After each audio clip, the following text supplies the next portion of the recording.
सारे मीडिया का, electronic, print ते सोशल मीडिया के जिन्ने भी मंच, सारे साडे पत्रकार भाईचारे के जिन्ने भी दोस्त मित्र इत्थे पहुँचे ने, धन्नवाद तुहाडा। बहुत छोटे सद्दे ते तुसीं अज इत्थे पहुँचे हो। एक दो इन बंद ही कर देना, एक दो जनरल मुद्दे ने, वैसे जनरल कहण च आ जांदे ने पर है बहुत गंभीर ने, उन्हां बारे गल करनी है। मेरे साथी मेरे नाल ने MLA निहाल सिंह वाला, मनजीत सिंह जी बिलासपुर, MLA कोटकपूरा, ते साडे किसान विंग दे प्रधान संधमा साहब, MLA रोपड़ तो अमरजीत संधोआ जी, जनरल सैकटरी साडे बरसठ साहब, ते मैडम नीना मित्तल साडे पंजाब दे खजानची। सो अज पूरा देश करोना की बहुत वड्डी लहर जिहड़ी आई हुई है, जिन्होंने सैकेंड दूजी लहर कहा जा रहा है, उसदी मार हेठ है। हर रोज़ बहुत अणहोणियां घटनावां ते अणहोणियां मौतां, भावें वो पत्रकार भाईचारे नाल संबंधित है, भावें वो डॉक्टरां नाल संबंधित है, भावें वो कलाकार भाईचारे नाल संबंधित है, भावें वो आम लोग ने, मौतां की जिहड़ी गिणती है वो मतलब अंकड़े कहते हैं भी वो लुकोए जा रहे हैं, कई गुणा उदों वध ने। ते दिल्ली च क्योंकि साडी सरकार है, दिल्ली च बहुत संघनी आबादी है, दिल्ली दे विच भी इस करोना का कहर जिहड़ा है वो चल रहा है, पर दिल्ली दे विच जिहड़े हालात ने वो काबू हेठ कीते जा रहे हैं। हर रोज़ दिल्ली दे विच जिहड़ी पॉजिटिव मरीज़ों की गिणती है वो घटती जा रही है, मौतों की गिणती भी घटती जा रही है। और दिल्ली दे विच हर रोज़ तुसीं देखते होवोगे मनीष सिसोदिया जी, डिप्टी CM जां मुख्यमंत्री अरविंद केजरीवाल जी वो हस्पतालों का दौरा करते हैं जां अपडेट करते हैं दिल्ली के वासियों नूं, भावें वो ऑक्सीजन नाल संबंधित होवे, भावें वो वैक्सीनेशन नाल संबंधित होवे, भावें वो किसी भी किस्म की होर लैवल 2 या लैवल 3 की कोई फैसिलिटी की गल होवे, हर रोज़ अपडेट करते रहते हैं। दुख की गल हुण ये है कि पंजाब सरकार इस वक्त कित्थे है। उस तो भी ज़्यादा दुख की ते शर्म की गल यह है कि जिस वेले लोगों की बांह फड़नी चाहिए सी सरकार नूं, पंजाब दे विच पंजाब सरकार नूं, उस वेले वो आपस एक दूजे दीयां बाहां मरोड़न के चक्करां च पए हुए। तुसीं तुहाडे कैमरे अज मेरे ख्याल च काफ़ी देर बाद उन्हां मंत्रियों के घरां दे मूहरों किधरे होर पासे नूं आए ने, नहीं तो कैमरे कई दिनों तो उत्थे चल रहे हैं। उन्हें उन्होंने ऐ कहता जी उहदे नाल 3 आ गए, इहदे नाल 5 आ गए, वो तुसीं पुछदे रहे हो अंदर होर कौन कौन ने, अंदर किन्ने क ने, अंदरों बाहर आके कहंदे ने हाँ जी की करोगे, हुण गाहां की होऊगा। कदे भी तुसीं सरकार वालों कोई करोना नाल संबंधित कोई अपडेट सुनी है? कैप्टन साहब ने कहा पिंडां वालियां नूं कि ठीकरी परे रख लो, आपकी रक्षा आप कर लो। कैप्टन साहब शायद भुल गए, लोग तो 4.5 साल तो आपकी रक्षा आप ही कर रहे हैं पिंडां वाले, उन्होंने तो कोई वालीवारस है ही नहीं। तुसीं करोना तुसीं ये अनाउंस करता कि 100% जिहड़ा पिंड टीकाकरण करवा लूगा उन्होंने 10 लाख रुपया देवांगे। टीके लवाउणगे कित्थे सर? दवाई तो है नहीं तुहाडे कोले, इंजैक्शन तुहाडे कोले है नहीं, डिस्पैंसरियां है नहीं, डिस्पैंसरियां तो आवारा पशुआं दा ठिकाना बने हुई ने। 70% पंजाब दीयां डिस्पैंसरियां च मैडिकल अफसर है नहीं। आशा वर्करां नूं तुसीं उन्हां दी ड्यूटी ला रहे हो। अज दी अखबार च भी पढ़िया मैं, एक पॉजिटिव सी आशा वर्कर, उहदे तो भी जिहड़ियां फतेह किट्टां जां किहड़ियां ये प्रचार का साधन जिहड़ा है वो वंडा रहे हैं। सो इस वक्त बजाए इस दे के कुर्सी की लड़ाई लड़ते, एक करोना नाल लड़ाई लड़ रहे पंजाबियों दे जिन्हां ने बहुत वोटां पा के इन्हां नूं सत्ता च लिआंदा सी, उन्हां दे नाल खड़न दा टाइम सी। शर्म की गल है कि बिल्कुल संकट के मौके पंजाब के लोगों को लावारस छड्ड दिता गया। कैप्टन साहब आपकी कुर्सी बचाने के चक्करां च ते बाकी जिहड़े उन्हां दे मंत्री साथी ने जां विधायक साथी ने वो अपनी कुर्सी डाउन के चक्करां च कि साडी नवीं कुर्सी डह जे उहदे चक्करां च पए हुए ने। किसी नूं कोई फिक्र नहीं पंजाब दा। और डॉक्टर जिहड़े ने, मैं सारिਆਂ दी गल नहीं करदा, प्राइवेट हस्पताल मैं सारिਆਂ दी गल नहीं करदा, पर बहुते लुੱਟ ते लक बन्निया। 70-70 हज़ार रुपया ਪਰ ਡੇ ਬੈੱਡ ਦਾ ਖਰਚਾ ਲੱਗਦੀ ਲਾਉਂਦੇ ਨੇ। ਮੇਰੇ ਕੋਲੇ ਹਸਪਤਾਲਾਂ ਦੀ ਲਿਸਟ ਪਈ ਹੈ। ਅੱਜ ਤੁਸੀਂ ਪੜ੍ਹਿਆ ਹੋਊਗਾ ਪਟਿਆਲੇ ਦੇ ਵਿੱਚ ਇੱਕ ਡਾਕਟਰ ਦੀ ਡੈਥ ਹੋਈ ਹੈ, ਡਾਕਟਰ ਰਾਜਨ, ਪ੍ਰਾਈਵੇਟ ਹਸਪਤਾਲ ਦੇ ਵਿੱਚ ਸੀਗੇ, ਖੁਦ ਡਾਕਟਰ ਸੀਗੇ। 18 ਦਿਨਾਂ ਦਾ ਬਿੱਲ ਕਿੰਨਾ ਉਹਨਾਂ ਦਾ? 11,80,000। ਇੱਕ ਡਾਕਟਰ ਦਾ, ਜਿਹਨੂੰ ਫਰੰਟ ਲਾਈਨਰਸ ਕਹਿੰਦੇ ਆਪਾਂ, ਫਰੰਟ ਵਾਰੀਅਰਸ ਕਹਿੰਦੇ ਆ ਹਾਲਤ ਹੋਊਗੀ ਜੀ ਉਹਨਾਂ ਦੀ। ਫਿਰ ਤੁਹਾਡੇ ਕੋਲੇ ਟੀਕੇ ਹੈ ਨਹੀਂ, ਤੁਸੀਂ ਕੋਈ ਆਰਡਰ ਨਹੀਂ ਦੇ ਰਹੇ ਕਿਤੇ। ਕੋਈ ਮੋਦੀ ਸਾਹਿਬ ਨੇ ਤਾਂ ਚਲੋ ਛੱਡਤੇ, ਦੇਸ਼ ਹੀ ਲਾਵਾਰਸ ਛੱਡਤਾ, ਰਾਜਾਂ ਤੋਂ ਸਾਰੇ ਅਧਿਕਾਰ ਖੋ ਕੇ ਰਾਜਾਂ ਨੂੰ ਕਹਿਤਾ ਵੀ ਆਪਦੀ ਦਵਾਈ ਖਰੀਦ ਲਓ। ਪਹਿਲਾਂ ਦਵਾਈ ਉਧਰ ਭੇਜਤੀ, ਹੁਣ ਕਹਿੰਦੇ ਖਰੀਦ ਲਓ। ਉਹ ਤਾਂ ਕੰਪੀਟੀਸ਼ਨ ਕਰਾਤਾ ਆਪਸ 'ਚ ਸਟੇਟਾਂ ਦਾ ਕਿ ਟੈਂਡਰ ਪਾਈ ਚਲੋ ਇੱਕ ਦੂਜੇ ਦੇ ਉੱਤੋਂ ਦੀ, ਇੱਕ ਦੂਜੇ ਤੋਂ ਮਹਿੰਗੇ। ਇਹ ਕੀ ਹੋ ਗਿਆ ਵੀ ਇੰਟਰਨੈਸ਼ਨਲ ਪਾਲਿਸੀ ਫਿਰ ਸਾਡੀ ਕਿੱਧਰ ਗਈ? ਸਟੇਟਾਂ ਕਿਉਂ ਖਰੀਦਣਗੀਆਂ? ਫਿਰ ਸਾਨੂੰ ਫਿਰ ਜਿਹੜਾ ਆਪਦੀਆਂ ਫਸਲਾਂ ਵੀ ਬਾਹਰਲੇ ਮੁਲਕ 'ਚ ਸਿੱਧੀਆਂ ਵੇਚ ਲੈਣ ਤੋਂ ਫਿਰ ਸਾਨੂੰ ਇਹ ਜਦੋਂ ਰਾਜਾਂ ਤੋਂ ਸਾਰੇ ਅਧਿਕਾਰ ਹੀ ਖੋਲੇ ਤੇ ਹੁਣ ਰਾਜਾਂ ਨੂੰ ਕਹਿੰਦੇ ਹੁਣ ਤੁਹਾਡਾ ਕੰਮ ਹੈ। ਸੋ ਇਸ ਕਰਕੇ ਇਸ ਵਕਤ ਜਿਹੜੀ ਪੰਜਾਬ ਸਰਕਾਰ ਹੈ ਉਹ ਪੰਜਾਬ ਦੇ ਵਿੱਚੋਂ ਮਾਈਨਸ ਹੈ। ਪੰਜਾਬ ਸਰਕਾਰ ਹੈ ਨਹੀਂ ਇੱਥੇ, ਸਰਕਾਰ ਨਾਂ ਦੀ ਕੋਈ ਚੀਜ਼ ਨਹੀਂ ਹੈਗੀ ਇੱਥੇ, ਠੀਕ ਹੈ ਨਾ। ਲੋਕ ਜਿਹੜੇ ਨੇ ਤਰਾਈ ਕਰ ਰਹੇ ਨੇ, ਪੁਲਿਸ ਆਪ ਮੁਹਾਰੇ ਚੱਲ ਰਹੀ ਹੈ। ਕੈਪਟਨ ਸਾਹਿਬ ਚੀਕੂ ਤੇ ਸੀਤਾਫਲ ਦੇ ਵਿੱਚ ਬਿਜ਼ੀ ਨੇ ਔਰ ਲੋਕਾਂ ਨੂੰ ਆਕਸੀਜਨ ਚਾਹੀਦੀ ਹੈ, ਲੋਕਾਂ ਨੂੰ ਦਵਾਈ ਚਾਹੀਦੀ ਹੈ।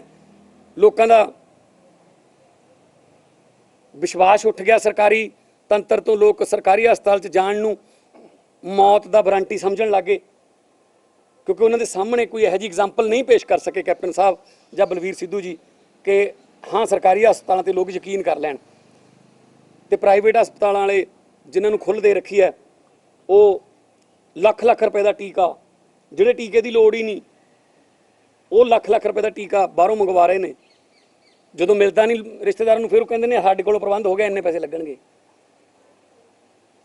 ਉਹ ਕਰੋਨਾ ਤੋਂ ਤਾਂ ਸ਼ਾਇਦ ਬਚ ਜਾਣਗੇ ਲੋਕ, ਜਿਹੜੀ ਆਰਥਿਕਤਾ ਦੀ ਮਾਰ ਹੈ ਉਹਦੇ ਨਾਲ ਤਾਂ ਸਾਰਾ ਟੱਬਰ ਡੁੱਬੂਗਾ ਨਾ। ਸੋ ਦਿੱਲੀ ਦੇ ਵਿੱਚ ਆਮ ਆਦਮੀ ਪਾਰਟੀ ਨੇ ਐਲਾਨ ਕੀਤਾ ਕੱਲ੍ਹ, ਕੇਜਰੀਵਾਲ ਜੀ ਨੇ, ਕਿ ਜਿਹੜਾ ਵੀ ਕਰੋਨਾ ਨਾਲ ਡੈਥ ਹੋਈ ਹੈ 50,000 ਰੁਪਇਆ ਕੰਪਨਸੇਸ਼ਨ, ਮੁਆਵਜ਼ਾ। ਜੇ ਕਮਾਊ ਕੋਈ ਜਿਹੜਾ ਬੰਦਾ ਪਰਿਵਾਰ ਦਾ ਉਹ ਕਰੋਨਾ ਦੀ ਭੇਟ ਚੜ੍ਹ ਗਿਆ ਤਾਂ ਉਸ ਪਰਿਵਾਰ ਨੂੰ 2500 ਰੁਪਇਆ ਮਹੀਨਾ ਪੈਨਸ਼ਨ। ਜਿਹੜੇ ਬੱਚੇ ਨੇ ਯਤੀਮ ਹੋ ਗਏ, ਮਾਂ ਪਿਓ ਦੋਨੋਂ ਕਰੋਨਾ ਦੀ ਭੇਟ ਚੜ੍ਹ ਗਏ, ਜਾਂ ਕੱਲੀ ਮਾਂ ਸੀ ਉਹਦੀ ਡੈਥ ਹੋ ਗਈ, ਜਾਂ ਕੱਲਾ ਪਿਓ ਸੀ ਡੈਥ ਹੋ ਗਈ, ਉਹਨਾਂ ਨੂੰ ਕੋਈ ਪਾਲਣ ਪੋਸ਼ਣ ਨਹੀਂ ਰਿਹਾ, ਉਹਨਾਂ ਵਾਸਤੇ 25 ਸਾਲ ਤੱਕ ਉਹਨਾਂ ਦੀ ਪੜ੍ਹਾਈ, ਐਜੂਕੇਸ਼ਨ ਫ੍ਰੀ, ਤੇ 2500 ਰੁਪਇਆ ਉਹਨਾਂ ਨੂੰ ਖਰਚਾ। ਇਹ ਅਨਾਊਂਸ ਕੀਤਾ ਕੇਜਰੀਵਾਲ ਜੀ ਨੇ। ਇਹਦੇ ਨਾਲ ਅਸੀਂ ਇਹ ਨਹੀਂ ਕਹਿੰਦੇ ਕਿ ਇਹਦੇ ਨਾਲ ਕੋਈ ਉਹਨਾਂ ਦੇ ਜਿਹੜੇ ਦੁੱਖ ਨੇ ਉਹ ਬਿਲਕੁਲ ਠੀਕ ਹੋ ਜਾਣਗੇ, ਪਰ ਮੱਲਮ ਲਾਉਣ ਦੀ ਕੋਸ਼ਿਸ਼ ਹੈ ਇੱਕ ਛੋਟੀ ਜੀ। ਆਪਾਂ ਕਿਸੇ ਗਏ ਹੋਏ ਨੂੰ ਵਾਪਸ ਤਾਂ ਨਹੀਂ ਲਿਆ ਸਕਦੇ, ਪਰ ਪੰਜਾਬ ਸਰਕਾਰ ਕਿਉਂ ਨਹੀਂ ਕਰਦੀ ਇੱਦਾਂ? ਹਰ ਰੋਜ਼ ਪੰਜਾਬ ਦੇ ਵਿੱਚ ਮੌਤਾਂ ਦਾ ਅੰਕੜਾ ਵੱਧ ਰਿਹਾ ਹੈ। ਅੱਜ 229 ਨੇ, ਉਹ ਨੇ ਜਿਹੜੀ ਸਰਕਾਰ ਦੱਸਦੀ ਹੈ। ਪਿੰਡਾਂ ਵਾਲਿਆਂ ਨੂੰ ਤਾਂ ਕਿਸੇ ਲਿਸਟ 'ਚ ਨਹੀਂ ਮੰਨਦੇ। ਜਿਹੜੀਆਂ ਪਿੰਡਾਂ ਦੇ ਵਿੱਚ ਮੌਤਾਂ ਹੋ ਰਹੀਆਂ ਨੇ ਉਹ ਤਾਂ ਕਿਸੇ ਗਿਣਤੀ 'ਚ ਨਹੀਂ ਆ ਰਹੀਆਂ। ਉਹ ਤੁਸੀਂ ਪਿੰਡਾਂ 'ਚ ਚਲੇ ਜਾਓ, ਹਰ ਰੋਜ਼ 3-3 4-4 ਦੀ ਐਵਰੇਜ ਹੈ ਇੱਕ ਪਿੰਡ ਦੀ, ਆਮ ਐਵਰੇਜ ਪਿੰਡ ਦੀ, ਜਿੱਥੇ ਕਿ ਪਹਿਲਾਂ 15 ਜਾਂ 20 ਦਿਨਾਂ ਬਾਅਦ ਕੋਈ ਅਣਹੋਣੀ ਹੁੰਦੀ ਸੀ। ਸੋ ਅਸੀਂ ਸਪੈਸ਼ਲ ਸੈਸ਼ਨ ਦੀ ਮੰਗ ਕਰ ਚੁੱਕੇ ਹਾਂ। ਅੱਜ ਵੀ ਕੱਲ੍ਹ ਚੀਮਾ ਸਾਹਿਬ ਨੇ ਮੰਗ ਕੀਤੀ ਹੈ ਵਿਧਾਨ ਸਭਾ ਦਾ ਸਪੈਸ਼ਲ ਸੈਸ਼ਨ ਬੁਲਾ ਕੇ, ਆਲ ਪਾਰਟੀ ਮੀਟਿੰਗ ਬੁਲਾ ਕੇ ਕੋਈ ਸਲਾਹ ਮਸ਼ਵਰਾ ਕਰ ਲਓ। ਕੈਪਟਨ ਸਾਹਿਬ ਇਕੱਲੇ ਮਹਿਲਾਂ 'ਚ ਬੈਠੇ ਤੁਹਾਡੇ ਨਹੀਂ ਚੱਲਣਾ ਕੰਮ, ਠੀਕ ਹੈ ਨਾ। ਤੁਸੀਂ ਮਹਿਲਾਂ 'ਚ ਬੈਠੇ ਲੋਕਾਂ ਨਾਲ ਸੰਬੋਧਨ ਹੋ ਜਾਂਦੇ ਹੋ, ਮੈਂ ਐਂ ਕਰ ਦੂੰਗਾ, ਮੈਂ ਆਹ ਕਰਤਾ, ਮੈਂ ਐਂ ਕਰ ਦੂੰਗਾ। ਇਹਦੇ ਨਾਲ ਨਹੀਂ, ਤੁਸੀਂ ਫੀਲਡ 'ਚ ਤਾਂ ਹੋ। ਤੁਹਾਡੇ 'ਚੋਂ ਵੀ ਸ਼ਾਇਦ ਕੋਈ ਇਹ ਨਾ ਦੱਸ ਸਕੇ ਆਖਰੀ ਵਾਰ ਕੈਪਟਨ ਸਾਹਿਬ ਪੰਜਾਬ ਕਦੋਂ ਆਈ ਸੀ। ਸ਼ਾਇਦ ਤੁਹਾਡੇ ਵੀ ਯਾਦ ਨਾ ਹੋਵੇ, ਤੁਸੀਂ ਤਾਂ ਕਿਉਂਕਿ ਕੈਮਰੇ ਲੈ ਕੇ ਹਰ ਵਕਤ ਭਾਵੇਂ ਨਾਲ ਫਿਰਦੇ ਰਹਿੰਦੇ ਹੋ, ਪਰ ਨਹੀਂ ਆਉਂਦੇ ਹੋ। ਉਹਨਾਂ ਦਾ ਸਰੀ ਜਾਂਦਾ, ਰਾਜਾਸ਼ਾਹੀ ਚੱਲ ਰਹੀ ਹੈ। ਇਹ ਕੋਈ ਰਿਆਸਤ ਥੋੜ੍ਹੀ ਹੈ ਪਟਿਆਲਾ ਕਿ ਜਿਵੇਂ ਤੁਸੀਂ ਕਹੋਗੇ ਉਵੇਂ ਚਲਾਵਾਂਗੇ, ਜਿੱਧਰ ਨੂੰ ਘੋੜੇ ਛੱਡਤੇ ਓਨੀ ਜ਼ਮੀਨ ਤੇਰੀ ਹੋ ਜੂਗੀ। ਇਹ ਲੋਕਤੰਤਰ ਹੈ ਜੀ। ਤੁਹਾਨੂੰ ਵੋਟਾਂ ਪਾਈਆਂ ਲੋਕਾਂ ਨੇ, ਤੇ ਅੱਜ ਤੁਸੀਂ ਉਹਨਾਂ ਦਾ ਔਖੇ ਮੌਕੇ ਤੇ ਚਲੋ ਘਰ ਨੌਕਰੀ, ਕਰਜ਼ੇ, ਜਾਂ ਬੁਢਾਪਾ ਪੈਨਸ਼ਨ, ਜਾਂ 5 ਪਾਰਲਿਆਂ ਦੇ ਪਲਾਟ, ਜਾਂ ਸਮਾਰਟਫੋਨ, ਕਦੇ ਫੇਰ ਦੇਖ ਲਾਂਗੇ, ਇਹਨਾਂ ਨਾਲ ਗੱਲ ਕਰ ਲਾਂਗੇ ਉਹਨਾਂ ਨਾਲ। ਉਹ ਤਾਂ ਤੁਸੀਂ ਮੁੱਕਰੇ ਹੋ। ਆਹ ਜ਼ਿੰਦਗੀ ਤੇ ਮੌਤ ਦੀ ਲੜਾਈ ਦੇ ਵਿੱਚ ਤਾਂ ਤੁਸੀਂ ਸਾਥ ਦਿਓ ਨਾ ਉਹਨਾਂ ਦਾ। ਕੋਈ ਕਿਸੇ ਹੋਰ ਤੋਂ ਪੁੱਛ ਲਓ, ਕਿਸੇ ਹੋਰ ਦੀ ਰੀਸ ਕਰ ਲਓ। ਆਮ ਤੌਰ ਤੇ ਤਾਂ ਕਹਿੰਦੇ ਹੁੰਦੇ ਨੇ ਕੈਪਟਨ ਸਾਹਿਬ ਜੇ ਕੇਜਰੀਵਾਲ ਜੀ ਕੋਈ ਉਹਨਾਂ ਦੇ ਕੰਮ ਤੇ ਕੋਈ ਕਿੰਤੂ ਕਰ ਦੇਣ, ਮਾਈਂਡ ਯੂਅਰ ਬਿਜ਼ਨਸ। ਦਿੱਲੀ ਦੇਖੋ, ਤੇ ਹੁਣ ਤੁਸੀਂ ਦਿੱਲੀ ਵਾਲੀ ਦੇਖ ਲਓ, ਉੱਥੇ ਆਕਸੀਜਨ ਸਿਲੰਡਰ, ਉੱਥੇ ਕਿਵੇਂ ਨਵੇਂ ਮਤਲਬ ਹਜ਼ਾਰ ਬੈੱਡ ਦੇ ਨਵੇਂ ਹਸਪੀਟਲ ਬਣ ਰਹੇ ਨੇ ਲੋਕਾਂ ਦੀ ਸਹਾਇਤਾ। ਹਾਲਾਂਕਿ ਦਿੱਲੀ ਬਹੁਤ ਸੰਘਣੀ ਆਬਾਦੀ ਵਾਲਾ ਏਰੀਆ, ਤੇ ਜੇ ਕਿਸੇ ਕੋਲ ਰਾਸ਼ਨ ਕਾਰਡ ਵੀ ਨਹੀਂ ਹੈਗਾ, ਉੱਥੇ ਰਾਸ਼ਨ ਕਾਰਡ ਮਿਲੂਗਾ। ਤੇ ਇੱਥੇ ਕਹਿੰਦੇ ਪੁਲਿਸ, ਤੁਸੀਂ ਫੋਨ ਕਰੋ ਜੇ ਤੁਹਾਡੇ ਘਰੇ ਖਾਣਾ ਨਹੀਂ ਹੈਗਾ ਤਾਂ ਪੁਲਿਸ ਫੋਨ ਜਿਹੜੀ ਹੈ ਉਹ ਤੁਹਾਡੇ ਘਰੇ ਰੋਟੀ ਲੈ ਕੇ ਆਊ ਬਣੀ ਬਣੇ।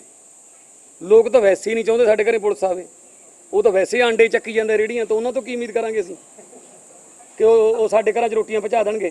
ਉਹ ਤਾਂ ਵੈਸੇ ਗਰੀਬਾਂ ਦੀਆਂ ਰੇਹੜੀਆਂ ਤੇ ਲੱਤਾਂ ਮਾਰੀ ਜਾਂਦੇ ਆ, ਉਹਨਾਂ ਤੋਂ ਕੀ ਉਮੀਦ ਕਰਾਂਗੇ। ਸੋ ਸਾਰਾ ਕੁਝ ਤੱਕ ਜਿਹੜਾ ਉਹ ਤਹਿਸ ਨਹਿਸ ਹੋ ਗਿਆ, ਰੱਬ ਦੇ ਸਹਾਰੇ ਚੱਲ ਰਿਹਾ ਕੰਮ। ਸੋ ਪਿੰਡਾਂ ਵਾਲਿਆਂ ਨੂੰ ਇਸ ਵਕਤ ਸਖਤ ਲੋੜ ਹੈ ਸਿਹਤ ਸੇਵਾਵਾਂ ਦੀ, ਡਾਕਟਰਾਂ ਦੀ, ਦਵਾਈਆਂ ਦੀ। ਇਕੱਲੀ ਪੈਰਾਸੀਟਾਮੋਲ ਹੈ, ਉਹ ਵੀ ਸਾਰੇ ਪਿੰਡਾਂ 'ਚ ਨਹੀਂ ਮਿਲਦੀ ਹੋਣੀ। ਪੈਰਾਸੀਟਾਮੋਲ ਬੁਖਾਰ ਦੀ ਦਵਾਈ ਹੈ, ਕਿੱਥੋਂ ਲਵਾਉਣ ਟੀਕੇ, ਉਹ ਕਿੱਥੇ ਰਜਿਸਟ੍ਰੇਸ਼ਨ ਕਰਾਉਣਗੇ? ਆਧਾਰ ਕਾਰਡ ਲੈ ਕੇ ਆਓ ਜੀ, ਫਿਰ ਉਹ 'ਤੇ ਐਪ 'ਤੇ ਜਾਓ ਜੀ। ਮਤਲਬ ਉਹਨਾਂ ਲੋਕਾਂ ਨੇ, ਪਿੰਡਾਂ ਵਾਲੇ ਲੋਕਾਂ ਨੇ ਤੁਹਾਨੂੰ ਵੋਟਾਂ ਪਾਈਆਂ ਕੈਪਟਨ ਸਾਹਿਬ, ਤੁਸੀਂ ਠੀਕ ਹੈ, ਉਹ ਅਲੱਗ ਗੱਲ ਹੈ ਕਿ ਤੁਸੀਂ ਇਹ ਆਪਦੇ ਹਾਰ ਪਹਿਲਾਂ ਹੀ ਮੰਨ ਚੁੱਕੇ ਹੋ ਕਿ ਮੈਂ ਕਿਹੜਾ ਅਗਲੀ ਵਾਰੀ ਆਉਣਾ ਹੈ। ਪਰ ਘੱਟੋ ਘੱਟ ਜਾਂਦੇ 6 ਮਹੀਨੇ ਤਾਂ ਘੱਟੋ ਘੱਟ ਪੰਜਾਬ ਦੇ ਨਾਂ ਲਾ ਦਿਓ।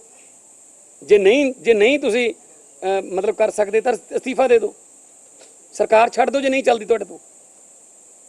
ਪਰ ਐਂ ਤਾਂ ਨਾ ਕਰੋ ਨਾ ਕਿ ਮੈਂ ਜਾਂਦਾ ਪੰਜਾਬ ਨੂੰ ਹੀ ਬਰਬਾਦ ਕਰਕੇ ਜਾਊਂਗਾ। ਚਲੋ ਕਾਂਗਰਸ ਤੱਕ, ਚਲੋ ਉਹ ਤਾਂ ਉਹਨਾਂ ਦਾ ਆਪਦਾ ਅੰਦਰੂਨੀ ਲੜਾਈ ਹੈ, ਮੈਂ ਨਹੀਂ ਕਹਿੰਦਾ ਕੁਛ, ਠੀਕ ਹੈ ਨਾ। ਪਰ ਇੰਨਾ ਮੈਨੂੰ ਪਤਾ ਹੈ ਕਿ ਇਸ ਵਕਤ ਪੰਜਾਬ ਸਰਕਾਰ ਆਪਦੀਆਂ ਕੁਰਸੀਆਂ ਪਿੱਛੇ ਲੜ ਰਹੀ ਹੈ ਤੇ ਲੋਕ ਜਿਹੜੇ ਨੇ ਆਕਸੀਜਨ ਦੇ ਸਿਲੰਡਰਾਂ ਪਿੱਛੇ ਤੇ ਬੈੱਡ ਪਿੱਛੇ ਲੜ ਰਹੇ ਨੇ।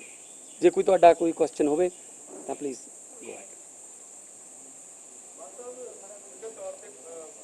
ਬਾਜਵਾ ਨੇ ਬਿਆਨ ਦਿੱਤਾ ਕਿ ਕਿਤੇ ਨਾ ਕਿਤੇ ਕਿਸਾਨੀ ਅੰਦੋਲਨ ਕਰਕੇ ਜਿਹੜੇ ਲੋਕ ਘਰਾਂ 'ਚ ਵਾਪਸ ਆ ਰਹੇ ਦਿੱਲੀ ਤੋਂ, ਉਹਦੇ ਕਰਕੇ ਵੀ ਕਰੋਨਾ ਫੈਲ ਰਿਹਾ, ਕਿਵੇਂ ਦੇਖਦੇ? ਕਿਸ ਤਰ੍ਹਾਂ, ਮੈਂ ਦੁਬਾਰਾ ਥੋੜਾ ਦੱਸਿਓ। ਦਿੱਲੀ ਤੋਂ ਜਿਹੜੇ ਲੋਕ ਆ ਰਹੇ ਨੇ, ਦਿੱਲੀ ਧਰਤ ਜਿਹੜੇ ਬੈਠੇ ਹੋਏ ਨੇ ਕਿਸਾਨ, ਉਹਨਾਂ ਦੇ ਆਉਣ ਨਾਲ ਵੀ ਪੰਜਾਬ ਵਿੱਚ ਕਰੋਨਾ ਵੱਧ ਰਿਹਾ, ਕਹਿੰਦੇ ਉਹਨਾਂ ਨੂੰ ਉੱਥੋਂ ਆਉਣ ਤੋਂ ਪਹਿਲਾਂ ਕਰੋਨਾ ਟੈਸਟ ਕਰਵਾਉਣਾ ਚਾਹੀਦਾ। ਨਹੀਂ ਦੇਖੋ, ਗੱਲ ਇਹ ਹੈ, ਉਹ ਪੰਜਾਬ, ਪਹਿਲੀ ਗੱਲ ਤਾਂ ਉਹ ਇੱਥੇ ਇੰਨੇ ਲੰਮੇ ਸਮੇਂ ਤੱਕ ਕਿਉਂ ਬਹਿਣਾ ਪੈ ਗਿਆ ਉਹਨਾਂ ਨੂੰ? ਨਲਾਇਕੀ ਕੀਤੀ ਹੈ। ਪੰਜਾਬ ਸਰਕਾਰ ਨੂੰ ਲੀਡ ਲੈਣਾ ਚਾਹੀਦਾ ਸੀ, ਲੀਡ ਕਰਨਾ ਚਾਹੀਦਾ ਸੀ ਕੈਪਟਨ ਸਾਹਿਬ ਨੂੰ ਮੋਦੀ ਕੋਲੇ ਕਿ ਜੀ ਇਹ ਅਗਰੇਰੀਅਨ ਸਟੇਟ ਹੈ ਸਾਡੀ, ਖੇਤੀ ਪ੍ਰਧਾਨ ਸੂਬਾ ਹੈ, ਸਭ ਤੋਂ ਵੱਧ ਸਾਡੇ ਤੇ ਅਸਰ ਪੈ ਰਿਹਾ ਹੈ ਇਹਨਾਂ ਕਾਨੂੰਨਾਂ ਦਾ। ਇਹ ਕਾਨੂੰਨ ਵਾਪਸ ਕਰਾਓ ਤਾਂ ਕਿ ਪੰਜਾਬ ਦੇ ਲੋਕ ਜਿਹੜੇ ਨੇ ਉਹ ਆ ਕੇ ਆਪਣੇ ਘਰਾਂ 'ਚ ਖੇਤੀ ਦੇ ਕੰਮ, ਆਪਦੇ ਖੇਤਾਂ 'ਚ ਕੰਮ ਕਰਨ। ਉੱਥੇ ਇਹ ਤਾਂ ਸਗੋਂ ਉਹਨਾਂ ਨੂੰ ਉਕਸਾਉਂਦੇ ਰਹੇ ਨੇ, ਪਿਕਨਿਕ ਮਨਾਉਂਦੇ ਨੇ, ਇਹ ਵੱਖਵਾਦੀ ਨੇ, ਇਹ ਮਾਓਵਾਦੀ ਨੇ। ਸੋ ਉਹਨਾਂ ਨੂੰ ਉੱਥੇ ਬਹਿਣਾ ਕਿਉਂ ਪੈ ਰਿਹਾ? ਮਜਬੂਰੀ 'ਚ ਬੈਠੇ ਨੇ ਉਹ। ਤੇ ਹੁਣ ਉਹਨਾਂ ਤੇ ਤੁਸੀਂ ਲਾਈ ਜਾਓ। ਖੱਟਰ ਸਾਹਿਬ ਵੀ ਕਹਿੰਦੇ ਇਹਨਾਂ ਨੇ ਫੈਲਾਤਾ, ਇੱਥੇ ਵੀ ਤ੍ਰਿਪਤਿੰਦਰ ਬਾਜਵਾ ਕਹਿੰਦਾ ਮੰਤਰੀ ਇਹਨਾਂ ਕਰਕੇ ਫੈਲ ਰਿਹਾ। ਤੁਸੀਂ ਮੈਨੂੰ ਦੱਸੋ ਕਿ ਜਿਹੜਾ ਬਾਕੀ ਮੁਲਕ 'ਚ ਫੈਲਿਆ ਹੋਇਆ ਉਹ ਵੀ ਕਿਸਾਨਾਂ ਕਰਕੇ? ਜੇ ਤੁਸੀਂ ਉਹਨਾਂ ਦੇ ਟੈਸਟ ਕਰਨੇ ਨੇ ਕਰੋ। ਜੇ ਉਹ ਪਿੰਡਾਂ ਦੇ ਲੋਕ ਤਾਂ ਆਪਸ ਦੇ ਵਿੱਚ ਘਰ ਦੀ ਵਾਰੀ ਲੱਗੀ ਹੋਈ ਹੈ, 8 10 ਘਰਾਂ ਦੀ ਵਾਰੀ ਲੱਗਦੀ ਹੈ 10 ਦਿਨਾਂ ਬਾਅਦ, ਹਫ਼ਤੇ ਬਾਅਦ। ਤੇ ਉਹ ਤਾਂ ਪਹਿਲਾਂ ਹੀ ਆਪਦੇ ਆਪ ਨੂੰ ਆਪ ਹੀ ਲੜਾਈ ਲੜ ਰਹੇ ਨੇ, ਉਹਦੇ 'ਚ ਤਾਂ ਗੌਰਮੈਂਟ ਤਾਂ ਹੈ ਹੀ ਨਹੀਂ ਉੱਥੇ। ਸੋ ਇਸ ਤਰ੍ਹਾਂ ਦੇ ਇਲਜ਼ਾਮ ਲਾ ਕੇ ਉਹਨਾਂ ਦਾ ਜਿਹੜਾ ਸੰਘਰਸ਼ ਹੈ ਉਹਨੂੰ ਬਦਨਾਮ ਨਹੀਂ ਕਰਨਾ ਚਾਹੀਦਾ।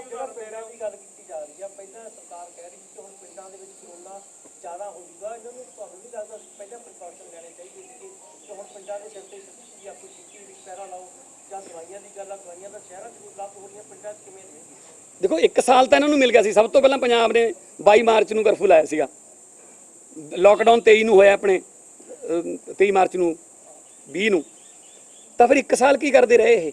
ਇਹਨਾਂ ਦੀਆਂ ਐਂਬੂਲੈਂਸਾਂ 'ਚੋਂ ਰੇਤਾ ਨਿਕਲਦਾ ਰਿਹਾ, ਮਰੀਜ਼ ਚੜ੍ਹਨ ਤੋਂ ਜਵਾਬ ਦਿੰਦੇ ਰਹੇ। ਇਹਨਾਂ ਦੇ ਸਾਰੇ ਹਸਪਤਾਲਾਂ ਦੀ ਪੋਲ ਖੁੱਲ੍ਹ ਗਈ, ਠੀਕ ਹੈ ਜੀ।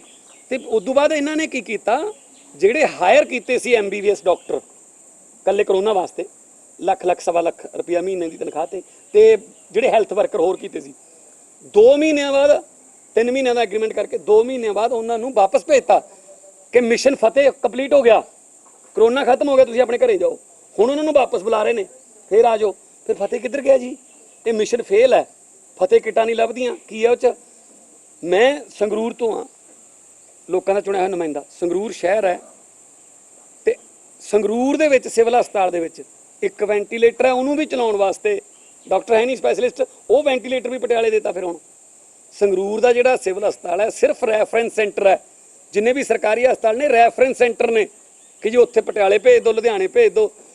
ਉਹ ਤੁਸੀਂ ਦੇਖਿਆ ਹੋਣਾ ਕੁਲਤਾਰ ਸੰਧਵਾ ਜੀ ਨੇ ਇਹ ਕੱਢੀ ਸੀ ਉਹ ਵੀਡੀਓ ਕਿ ਫਰੀਦਕੋਟ ਦੇ ਮੈਡੀਕਲ ਜਿਹੜਾ ਹਸਪੀਟਲ ਹੈ ਉੱਥੇ PM ਕੇਅਰ ਵਾਲੇ 63 ਜਿਹੜੇ ਵੈਂਟੀਲੇਟਰ ਨੇ ਉਹ ਕਬਾੜ 'ਚ ਪਏ ਨੇ, ਔਰ ਮੰਨਦੀ ਵੀ ਸਰਕਾਰ ਕਿ ਹਾਂ ਉਹ ਤਾਂ ਖਰਾਬ ਸੀ, ਪਹਿਲੇ ਦਿਨੋਂ ਹੀ ਖਰਾਬ ਸੀ।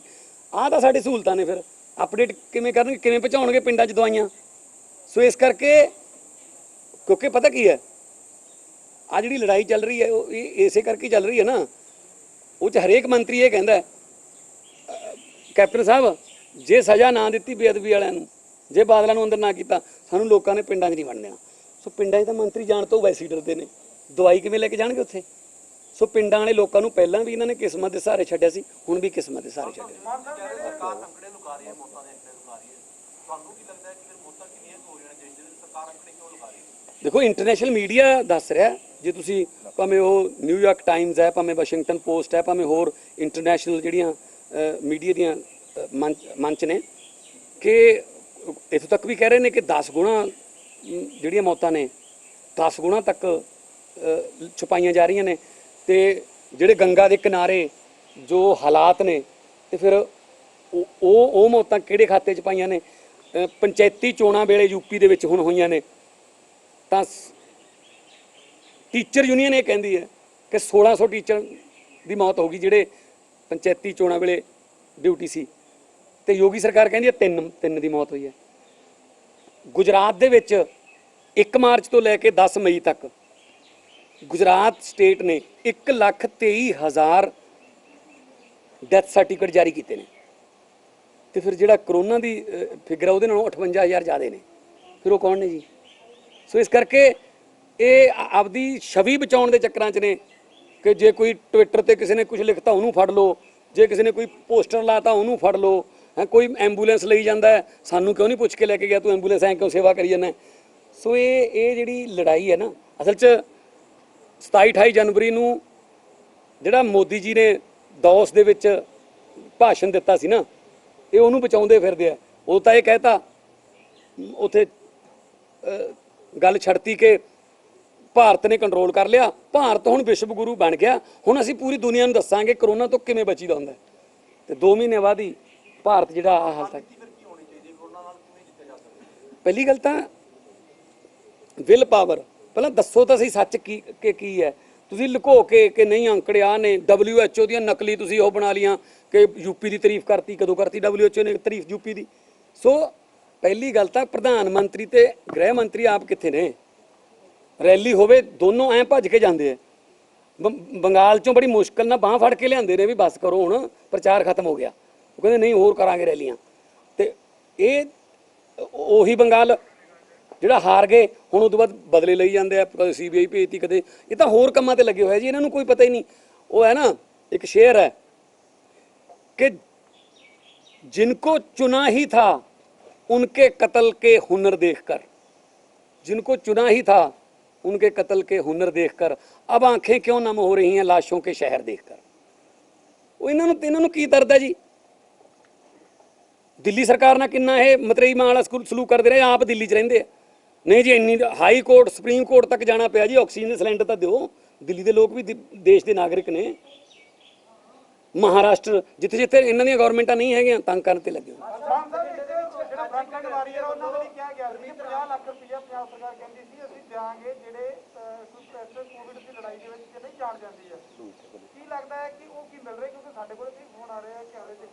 नहीं जी। तुसी 50,000 कोविड की गल करते हो, लोगों दी तनख्वाह नहीं मिलियां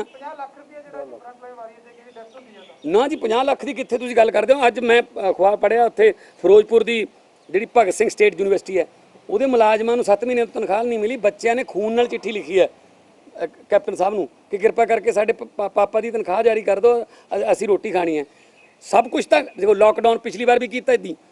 ਲੋਕਡਾਊਨ 'ਚ ਲੋਕ ਤਾਂ ਅੰਦਰ, ਪਰ ਫੀਸਾਂ ਭਰਨੀਆਂ ਪਈਆਂ ਪ੍ਰਾਈਵੇਟ ਸਕੂਲਾਂ ਦੀਆਂ, ਪਰ ਪੈਟਰੋਲ ਤੇ ਡੀਜ਼ਲ 20 ਰੁਪਏ ਮਹਿੰਗਾ ਹੋ ਗਿਆ ਜਦੋਂ ਤੱਕ ਬਾਹਰ ਆਏ ਲੋਕ।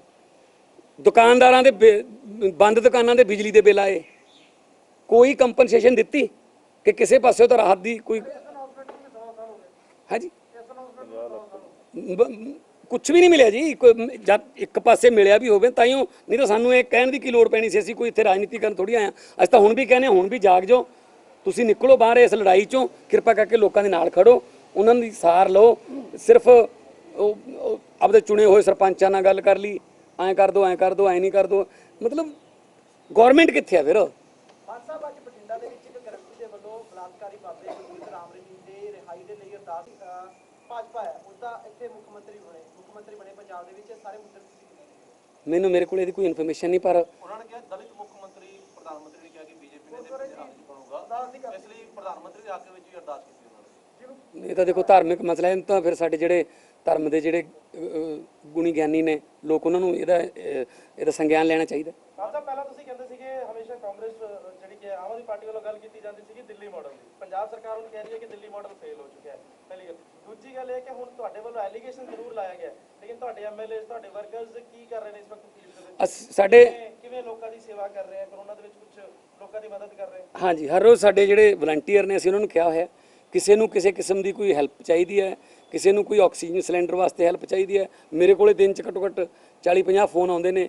ਕਿਤੇ ਪ੍ਰਾਈਵੇਟ ਹਸਪੀਟਲ ਵਾਲੇ ਵੱਧ ਪੈਸੇ ਲਈ ਜਾਂਦੇ ਨੇ, ਕਿਤੇ ਆਕਸੀਜਨ ਸਿਲੰਡਰ ਚਾਹੀਦਾ ਹੈ। ਸਾਰੇ ਐਸਡੀਐਮਸ ਨਾਲ ਮੈਂ ਟੱਚ ਆ, ਮੇਰੀ ਆਪਣੇ 2 ਜ਼ਿਲ੍ਹੇ ਨੇ, ਬਰਨਾਲਾ ਤੇ ਸੰਗਰੂਰ, ਤੇ ਸਾਡੇ ਜਿੰਨੇ ਵੀ ਐਮਐਲਏਜ਼ ਨੇ ਉਹਨਾਂ ਨਾਲ ਵੀ ਇਹੀ, ਉਹਨਾਂ ਨੂੰ ਇਹ ਕਿਹਾ ਹੋਇਆ ਕਿ ਚੰਡੀਗੜ੍ਹ ਆਉਣ ਦੀ ਬਜਾਏ ਜਾਂ ਕੋਈ ਉਹ ਪੋਲੀਟੀਕਲ ਹੋਰ ਐਕਟੀਵਿਟੀਆਂ ਬੰਦ ਕਰਕੇ ਪਬਲਿਕ ਨਾਲ ਰਿਲੇਟਡ ਐਕਟੀਵਿਟੀਆਂ ਕਰੋ, ਕਿਉਂਕਿ ਜੇ ਲੋਕ ਰਹਿਣਗੇ ਤਾਈਓ ਅਸੀਂ ਕੋਈ ਐਮਐਲਏ ਜਾਂ ਐਮਪੀ ਬਣਾਂਗੇ। ਜੇ ਲੋਕ ਹੀ ਨਾ ਰਹੇ ਫਿਰ ਕਾਹਦੀ ਰਾਜਨੀਤੀ ਨੇ? ਦਿੱਲੀ ਮਾਡਲ ਦੀ ਵੀ ਗੱਲ ਕੀਤੀ ਜਾਂਦੀ ਹੈ, ਪੰਜਾਬ ਸਰਕਾਰ ਕਹਿ ਰਹੀ ਹੈ ਫੇਲ ਹੋ ਗਿਆ।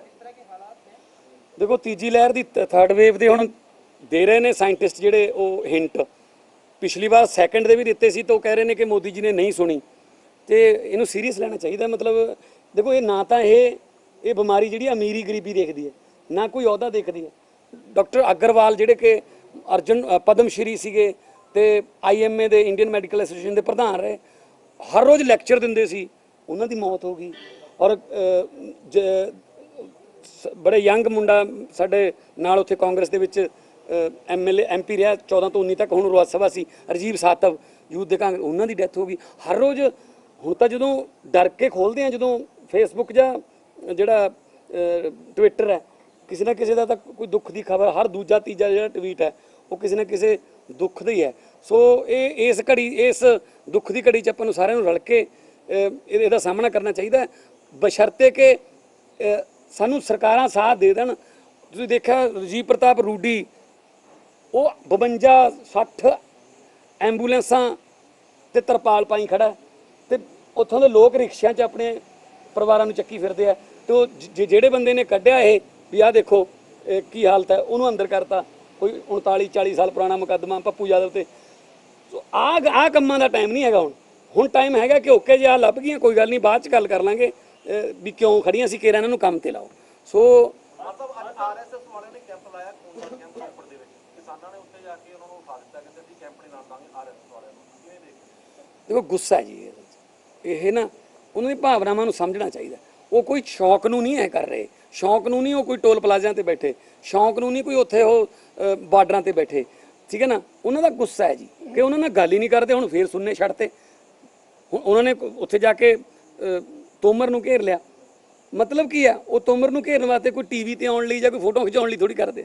ਉਹਨਾਂ ਦਾ ਮਸਲਾ ਹੱਲ ਹੋ ਜੇ, ਕਾਨੂੰਨ ਵਾਪਸ ਹੋ ਜਾਣ, ਤੇ ਉਹ ਆਪਣੇ ਘਰਾਂ ਨੂੰ ਆ ਕੇ ਆਪਦਾ ਕੰਮ ਕਰਨ। ਕਿਉਂਕਿ ਇੱਕੋ ਇੱਕ ਸੈਕਟਰ ਹੈ ਖੇਤੀਬਾੜੀ ਸੈਕਟਰ, ਜਿਹੜਾ ਪਿਛਲੇ ਸਾਲ ਤੋਂ ਲੈ ਕੇ ਅੱਜ ਤੱਕ ਕਰੋਨਾ ਦੇ ਵਿੱਚ ਵੀ ਪੋਜ਼ਿਟਿਵ ਰਿਹਾ ਹੈ।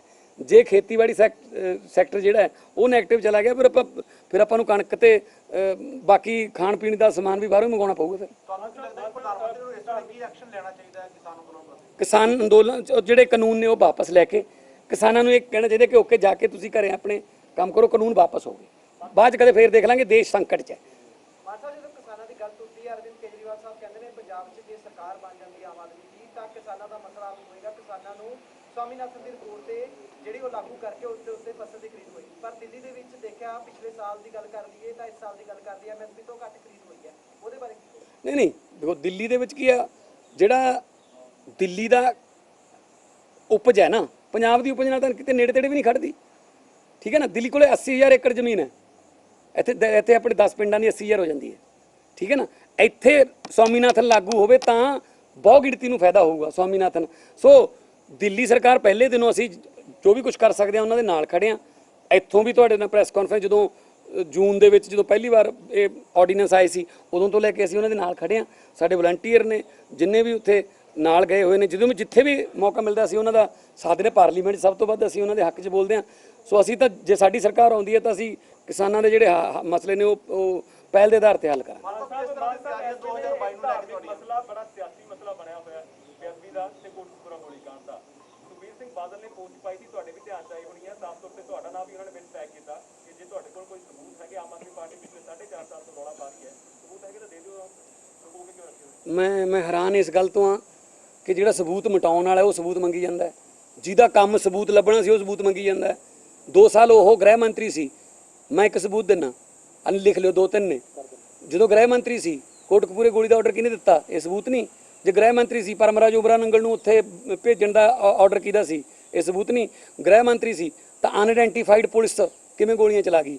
ਜਦੋਂ ਗ੍ਰਹਿ ਮੰਤਰੀ ਸੀ ਤਾਂ ਫਿਰ ਜਿਹੜੀ ਹੋਈ ਹੈ ਬੇਅਦਬੀ ਹੋਈ ਹੈ ਉਹਦਾ ਦੋਸ਼ੀ ਫੜਿਆ ਕਿਉਂ ਨਹੀਂ? ਜੋ ਗ੍ਰਹਿ ਮੰਤਰੀ ਸੀ ਤਾਂ ਇਹਨਾਂ ਦਾ ਨਾਂ ਆਉਂਦਾ 120 ਵਿੱਚ ਤਾਂ ਆਊਗਾ ਨਾ, ਸਾਜ਼ਿਸ਼ ਤਾਂ ਆਊਗਾ ਨਾ, ਕਿਉਂਕਿ ਸਰਕਾਰ ਇਹਨੇ ਇਹ ਚਲਾਉਂਦੇ ਸੀ ਪਿਓ ਪੁੱਤ ਅੱਧੀ ਰਾਤ ਨੂੰ। ਫਿਰ ਮਨਤਾਰ ਬਰਾੜ ਨਾਲ ਸਾਰੀ ਰਾਤ ਕੀ ਗੱਲ ਕਰਦੇ ਰਹੇ ਪ੍ਰਕਾਸ਼ ਸਿੰਘ ਬਾਦਲ? ਇਹ ਸਬੂਤ ਨਹੀਂ ਹੈਗੇ।